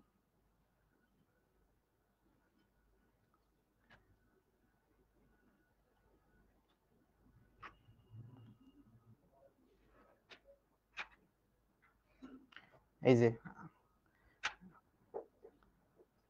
এভাবে আমরা হালকা করে একেবারে টাইট দিলাম। হ্যাঁ ছেড়ে দেন। এই যে দেখছো, ছেড়ে দেওয়ার পরে এটা এখানে আটকায় আছে, দ্যাট মিন্স আটকাইছে, এবং খুবই আলতো করে আমি লাগাই রাখছি। বেশি চাপ দিলে এটার মানটা আবার উল্টাপাল্টা হয়ে যাবে। তাহলে এখানে দেখো তো প্রধান স্কেলের পার্টটা এবং বৃত্তাকার স্কেলের পার্টটা তোমরা একটু দেখে নাও। প্রধান স্কেলের কত নাম্বার দাগ হচ্ছে পার করছে? তো 1 নাম্বার দাগটা মোটামুটি পার করছে। এটা নিচের দাগটা মনে হয় ক্লিয়ারলি দেখা যায়, দেখেন তো একটু ফোকাস করা যায় কিনা। বেশি কাছে হয়ে গেছে, এই যে দেখা যাচ্ছে 1 নাম্বার দাগ ক্রস করছে। 1 নাম্বার দাগটা অনেকে হয়তো বা খেয়াল করতে পারতেছে না, 1 নাম্বার দাগ কিন্তু নিচে আছে। আমি একটু পয়েন্ট করে দিই। এই যে জিরো না, এই জিরোর নিচেও কিন্তু একটা দাগ আছে, খেয়াল করো। এই যে জিরোর নিচে একটা দাগ আছে, আবার উপরে একটা দাগ, এরকম একটা দাগ নিচে আর একটা দাগ উপরে। যে নিচের দাগটা আশা করি সবাই দেখতে পাচ্ছ। তাহলে 1 নাম্বার দাগটা হচ্ছে ক্রস করছে, এই যে নিচের 1 নাম্বার দাগটা ক্রস করছে। তাহলে আমি ওয়ান শিওরলি বলতে পারি, ওয়ান শিওরলি বলতে পারি। আর বৃত্তাকার স্কেলের পার্টটাও একটু দেখে নেই, বৃত্তাকার স্কেলে কত নাম্বার দাগ মিলছে। তো দেখো এখানে 30, খেয়াল করো 30, 30-এর উপরে 31, তার উপর 32, মোটামুটি 32 নাম্বার দাগটা মিলে গেছে। হ্যাঁ হ্যাঁ, এই যে ব্রাইটনেস একটু বাড়াই দিলে মনে ভালো হচ্ছে। তাহলে মূল স্কেলের পার্ট হচ্ছে 1, আর বৃত্তাকার স্কেলের পার্ট হচ্ছে 32। ওকে, ঠিক আছে। ও, মাপ নিতে নিতে জান শেষ হয়ে যাচ্ছে। এবার আসলে ক্যালকুলেশন দেখাই, যে আসলে মাপ তো নিলা, এবার ক্যালকুলেশন করবা কিভাবে। মাপ নেওয়ার পর ক্যালকুলেশন করবো কিভাবে? তাহলে প্রধান স্কেলের যে পার্টটা সেটা আসলে 1 মিলিমিটার, আর বৃত্তাকার স্কেলের পার্ট যেটা সেটা আসছে 32-এর মতো। তাহলে হিসাবও একই রকম ভাবে করতে হবে যেভাবে আমরা স্লাইড ক্যালিপারসেরটা করছি। এই যে প্রধান স্কেলের পার্ট, এর সাথে যোগ করতে হবে কি ভার্নিয়ার স্কেলের পার্ট। বাট এখানে তো ভার্নিয়ার স্কেল না, এখানে হচ্ছে বৃত্তাকার স্কেল। তো ভার্নিয়ার স্কেলে যেমন ভার্নিয়ারের মান বা সমপাতনের সাথে ভার্নিয়ার কনস্ট্যান্ট গুণ দিছিলাম, এইখানেও বৃত্তাকার স্কেলেরও একটা কনস্ট্যান্ট আছে, এটার নাম হচ্ছে লঘিষ্ঠ গণন। এটার নাম কি? লঘিষ্ঠ গণন। এই লঘিষ্ঠ গণন বের করা যায়, অথবা ওই আগের মতো যদি একটু সোরামি বুদ্ধি পাও তাহলে এই যন্ত্রের গায়ে লেখা থাকে, আসো আগে খুঁজা নেই পরে বাইর করবো। দেখি তো আমি খুঁজা পাই কিনা। এই যে আমার যন্ত্রের গায়ে লেখা আছে, এই যে 0.01 মিলিমিটার। শেষ, সর্বনাশ। তাহলে তো আমরা সোরামি করেই ফেললাম। লঘিষ্ঠ গণন তাহলে আর কি বের করা দেখানো দরকার আছে? লঘিষ্ঠ গণন কত? 0.01 মিলিমিটার। তারপর আমি দেখাবো, সমস্যা নেই। এখানে দেখো তাহলে 1 মিলিমিটার প্লাস এখানে যদি গুণ করো 0.32, তাহলে হিসাব করলে আসে 1.32 মিলিমিটার। তাহলে ওই যে চিকন তার, যদিও তারটা অনেক চিকন ছিল, বাট আঁকা আঁকা আঁকতেছি আর কি একটু মোটা করে। তাহলে এই চিকন তারের যে ব্যাস, এই চিকন তারের যে ব্যাস সেটা হচ্ছে 1.32 মিলিমিটার। তাহলে এই ব্যাস থেকে কি ব্যাসার্ধ বের করতে পারবা? তাহলে তারের কি ক্ষেত্রফল বের করা যায় না? এইবার বলো এই তারের ক্ষেত্রফল কি হবে? অনেকে বলতে পারে ভাই এত কষ্ট করে এই তারের ক্ষেত্রফল মাইপা আসলে হবেটা কি? তোমরা একটু মনে করে দেখো, যদি তোমাদের মনে থাকে যে রোধ সমান সমান রো এল বাই এ, এই বস্তু পড়ছো কখনো? এই বস্তু জীবনে চোখে দেখছো? এই বস্তু কই ছিল? কোন একটা তারের রোধ নির্ণয় করার সময় তারের দৈর্ঘ্য লাগে না? ওই চিকন তারের প্রস্থচ্ছেদের ক্ষেত্রফল মাপতেছি, চিন্তা করে দেখো। ওই চিকন একটা তার এর প্রস্থচ্ছেদের ক্ষেত্রফল আমাদের লাগতেছে, তো এটা পাবো কেমনে? এই যে এইভাবে তারের ব্যাসটা মাইপা নিলাম, ব্যাসটা অর্ধেক করে দিলে ব্যাসার্ধ পাওয়া যাব, ব্যাসার্ধ বসাই দিলে তারের প্রস্থচ্ছেদের ক্ষেত্রফল পাওয়া যাব। দৈর্ঘ্য তো মিটার স্কেল দিয়েও মাপতে পারি, লাগলে আমরা স্লাইড ক্যালিপার্স দিয়েও মাপে নেব, কোনো সমস্যা নাই। সো এই যে লাগে কোন কোন জায়গায় সেটা জাস্ট দেখাইলাম আর কি। আচ্ছা ঠিক আছে, তাহলে এইভাবে চিকন তারের হচ্ছে ব্যাস বা ব্যাসার্ধ আমরা মাপতে পারি। এইবার আমাদের আরেকটা সেটআপ আছে, তো সেই সেটআপটা পরে দেখাবো। আর এই যে লঘিষ্ঠ গণনটা আছে, লঘিষ্ঠ গণন তো চোরামি করলাম, বাট এটা আসলে বের করে কিভাবে দেখো। এটা হচ্ছে পিচ ভাগ হলো বৃত্তাকার স্কেল, স্কেলে দাগ সংখ্যা, ওটা ওই যে এস বাই এন এর মতো। তো পিচ হচ্ছে নর্মালি 1 মিলিমিটারই থাকে, আর বৃত্তাকার স্কেলের দাগ সংখ্যা হচ্ছে 100টা। সো 0.01। এটা কিভাবে বুঝছেন দেখো, আমি দেখাই, আমাদের যে যন্ত্র আছে এখানেই দেখাই। এই যে এইখানে আমাদের বৃত্তাকার স্কেলে ভাগ সংখ্যা গোনা গোনা যায় মনে হয়, কই ওই ওয়েট, আমাদের এইখানে বৃত্তাকার স্কেলে ভাগ সংখ্যা তো 50টা। এটা কি আমাদের সাথে ইয়া করলো, ধোকাবাজি করলো, লেখছে একটা, কাজ করতেছে একটা। আচ্ছা আমি পুরো টাইট দিয়ে নিলাম, টাইট দিয়ে দিয়ে দেখো এই যে জিরো দাগের সাথে জিরো দাগ মিলে গেছে, তার মানে এখানে কোনো ত্রুটি নেই। আমি এটা ফুল টাইট দিছি, এই যে একদম একটার সাথে মিলে গেছে, এবং জিরোর সাথে জিরো মিলে গেছে। তারপরে যখন পিচ মানে কি, পিচ মানে হচ্ছে আমি এটা পুরাটা একবার ঘুরাবো, জাস্ট একবার ঘুরাবো এই জিরো থেকে, এই সেম জিনিসটা একবার ঘুরায় আমি আবার জিরোতে নিয়ে আসবো, জাস্ট একবার।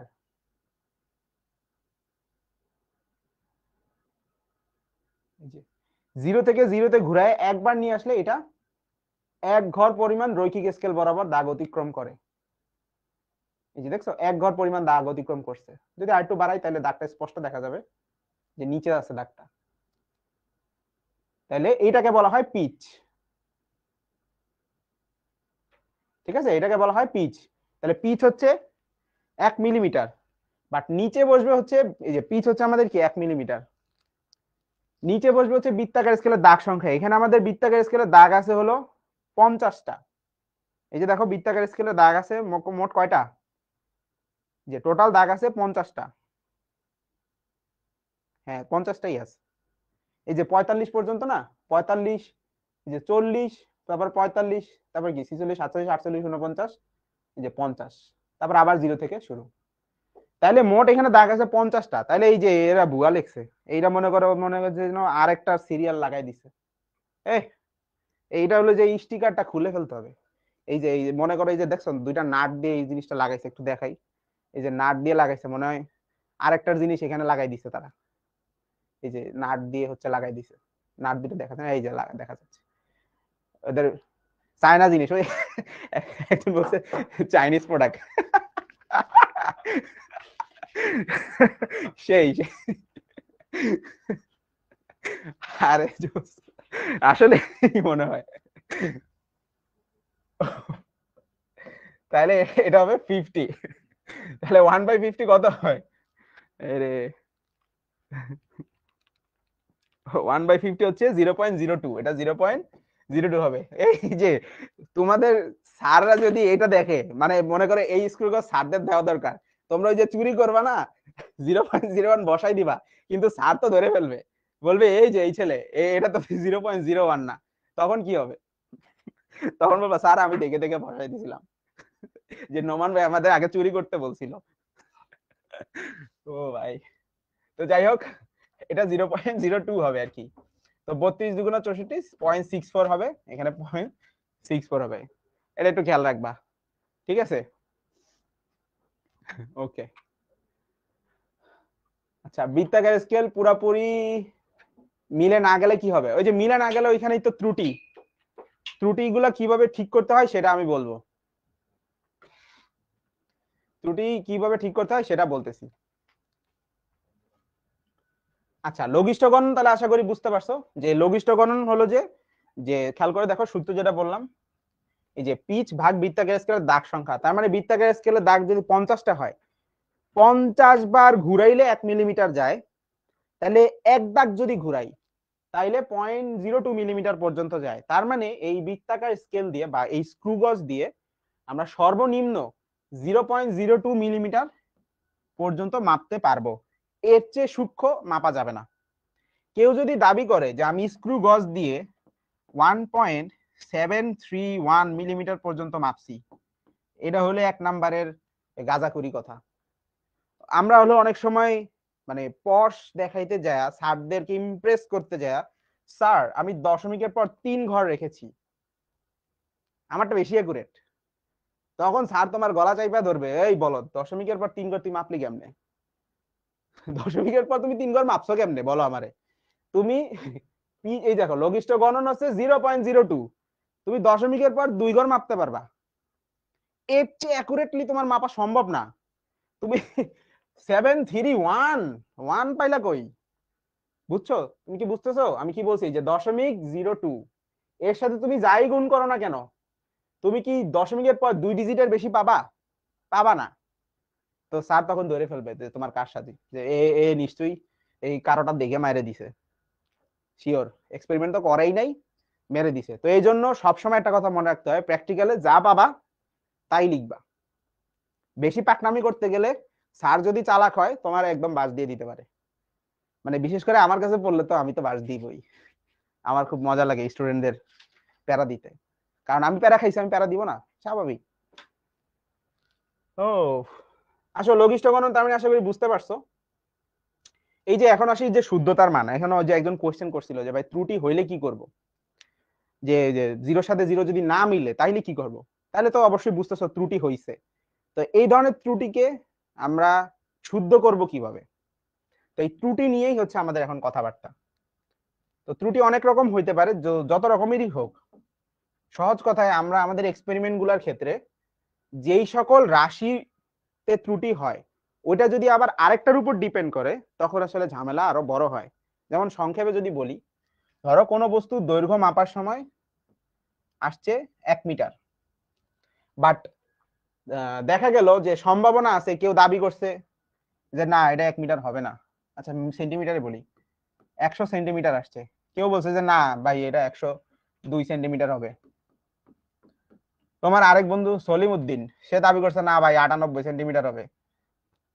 তারপরে হচ্ছে আরেকজন আসছে, সে বলে না ভাই 99 সেন্টিমিটার হবে। তো আরেকজন আসছে, না ভাই 99.5 হবে। আরে ভাই থাম তোরা, যে তোদের ভুলের রেঞ্জটা কত সেটা বল।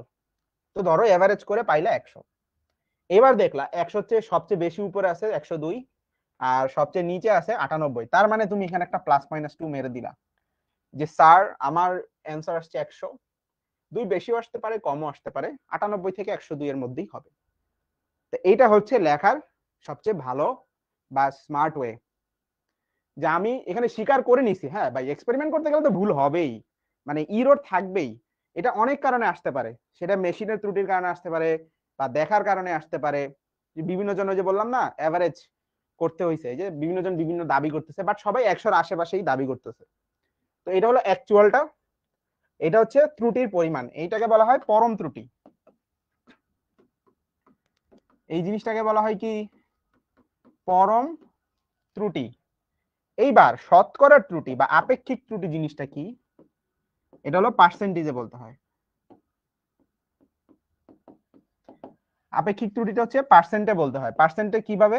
এই যে পরম ত্রুটির ভ্যালুটাকে আমি যদি অ্যাকচুয়াল মান দিয়ে ভাগ করি এবং যেটাকে যদি 100% দিয়ে গুণ করি, এটা হচ্ছে আপেক্ষিক ত্রুটি বা শতকরা ত্রুটি। তাহলে বলো তো, এই যে 100 সেন্টিমিটার +-2 এভাবে লিখলে শতকরা ত্রুটি কত? তাহলে পরম ত্রুটির পরিমাণ 2 সেন্টিমিটার, অ্যাকচুয়াল মান হচ্ছে 100 সেন্টিমিটার, এবং এখানে যদি 100% দিয়ে গুণ দেই তাহলে কাটাকুটি করে 2% হচ্ছে। তাহলে 2% হচ্ছে আপেক্ষিক ত্রুটি বা শতকরা ত্রুটি। এবার তোমাদের একটা প্রশ্ন দিই, ধরো ওই ধরো কোনো বস্তুর ঘনত্ব আমি মাপতে যাব, ধরো কোন একটা গোলক, গোলকের ঘনত্ব মাপতে হবে। ঘনত্ব মাপতে গেলে কি লাগে? ভর ভাগ আয়তন। তো ধরো আয়তন মাপতে তো ব্যাসার্ধ লাগে, আবার তো ব্যাসার্ধ মাপতে গিয়ে মনে করো ভুল হয়ে গেছে, যে গোলকের ব্যাসার্ধ 5 সেন্টিমিটার, বাট ধরো কথার কথা এখানে 0.1 সেন্টিমিটারের একটা ইরর থাকতে পারে। তো বলো দেখি এখানের আপেক্ষিক ত্রুটি বা শতকরা ত্রুটি কত হবে, ব্যাসার্ধের শতকরা ত্রুটি কত হবে, ব্যাসার্ধের শতকরা ত্রুটি কত হবে।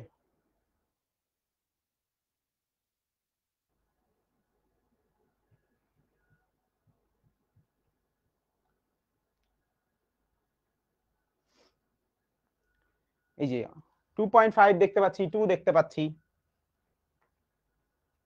দেখো এটার উত্তর কি, আবার এই যে হিসাব করবা, এই যে মেইন মান উপরে হচ্ছে পরম ত্রুটি, নিচে হচ্ছে মেইন মান, এভাবে লিখতে পারি যে ডেল্টা আর, এটা হলো ভুল, আর বড় হাতের আর, এটা হলো অ্যাকচুয়াল, মানে সুন্দর করে সূত্র টুত্রের মতো করে দেখায় আর কি।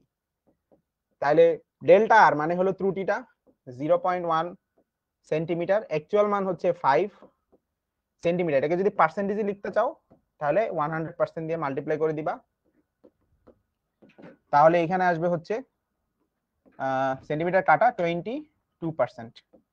তাহলে ব্যাসার্ধে ভুলের পরিমাণ হইতে পারে 2%। আচ্ছা, এইবার যদি জিজ্ঞেস করি যে আয়তনের শতকরা ত্রুটি কত, তো মাপলাম হলো ব্যাসার্ধ,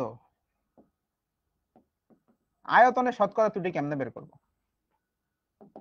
এইটাই হচ্ছে ইন্টারেস্টিং পার্ট।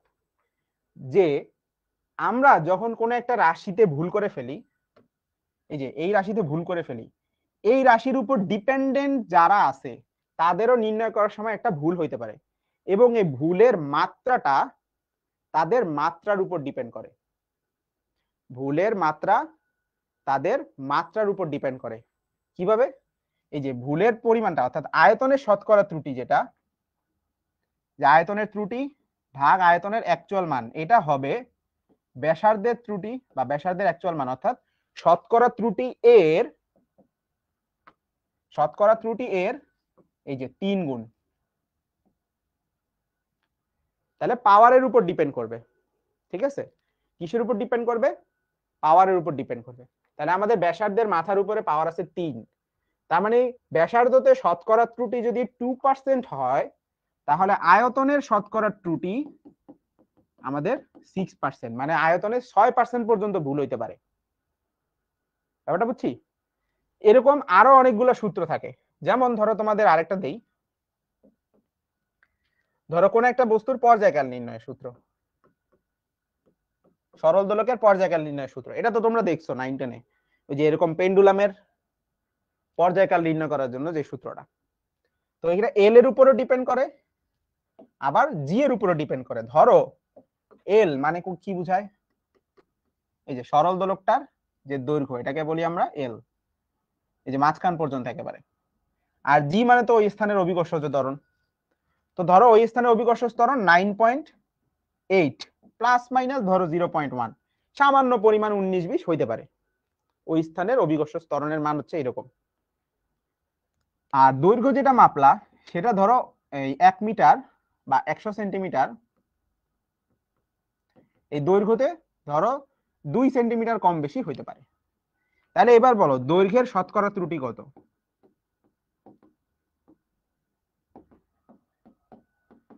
দৈর্ঘ্যের শতকরা ত্রুটি হচ্ছে দৈর্ঘ্যের ভুল ভাগ হচ্ছে অ্যাকচুয়াল মান, যে পরম ত্রুটি ভাগ হচ্ছে অ্যাকচুয়াল মান, এটাকে পার্সেন্টেজে নিতে পারো।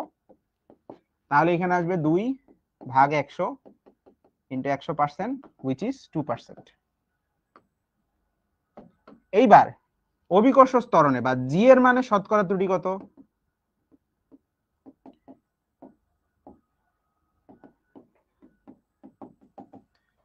তাহলে delta g by g into 100%। তাহলে সেম প্রসেস, অভিকর্ষ ত্বরণে ভুল হইতে পারে 0.1, অ্যাকচুয়াল মান হচ্ছে 9.8, এটাকে যদি আমরা পার্সেন্টেজে নেই কত আসবে, 0.1 ইন্টু 100 ভাগ 9.8, 1.02। তাহলে 2% হচ্ছে দৈর্ঘ্যের শতকরা ত্রুটি, 1.02% হচ্ছে আমাদের অভিকর্ষ ত্বরণের শতকরা ত্রুটি।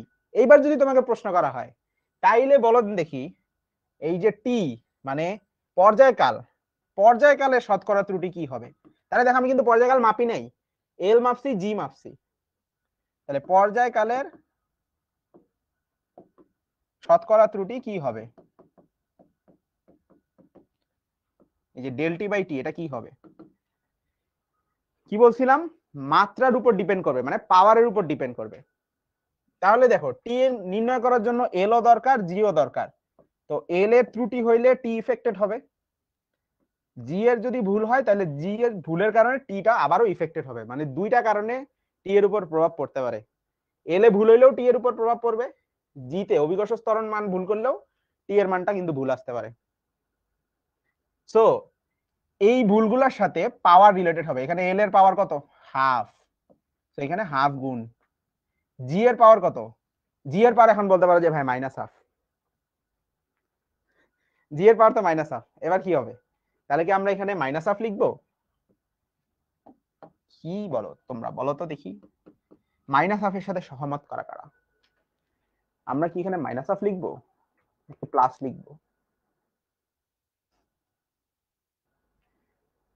কেন জি এর পাওয়ার মাইনাস হাফ না, মাইনাস হাফ কেন লিখবো না, এগুলো কেমন কথা, প্লাস কেন নিতে হবে, এই যে বইয়ে লেখা আছে তাই,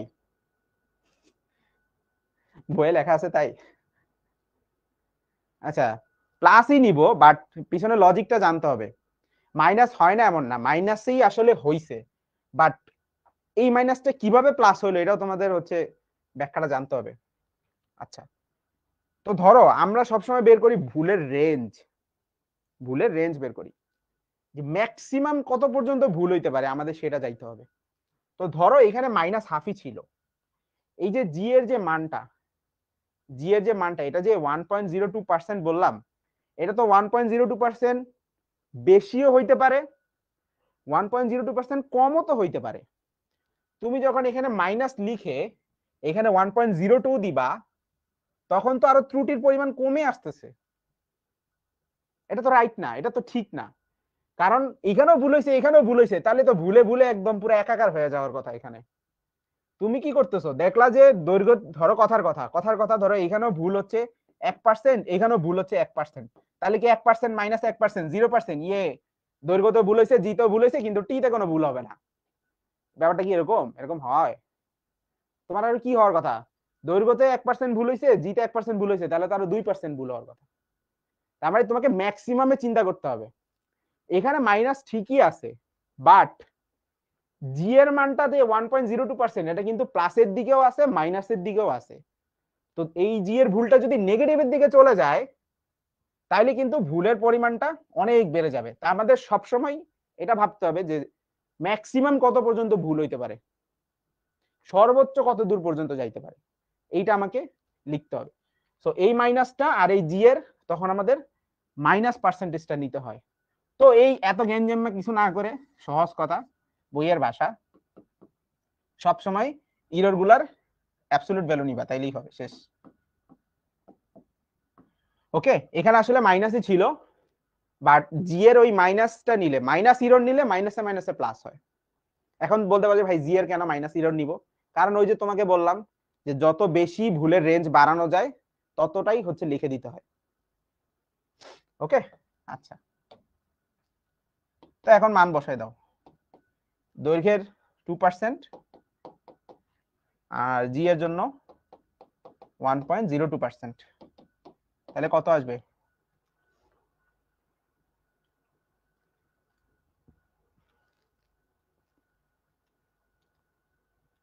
1.51%।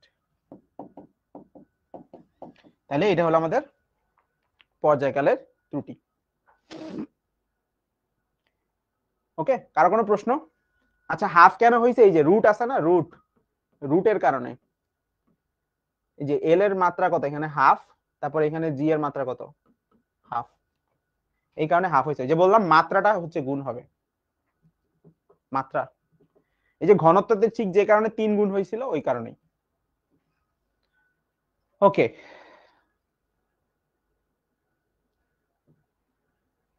আচ্ছা ঠিক আছে, স্ফেরোমিটার দিয়ে এক্সপেরিমেন্টটা আমরা একটু দেখাবো নাকি নেক্সট দিন দেখাবো? কটা বাজে, 5টা বাজছে, কেউ বলতেছে ঘুম পাচ্ছে। আচ্ছা দেখি ওদেরই জিজ্ঞেস করি, এক্সপেরিমেন্টার দিয়ে কি তোমরা কি দেখতে চাও?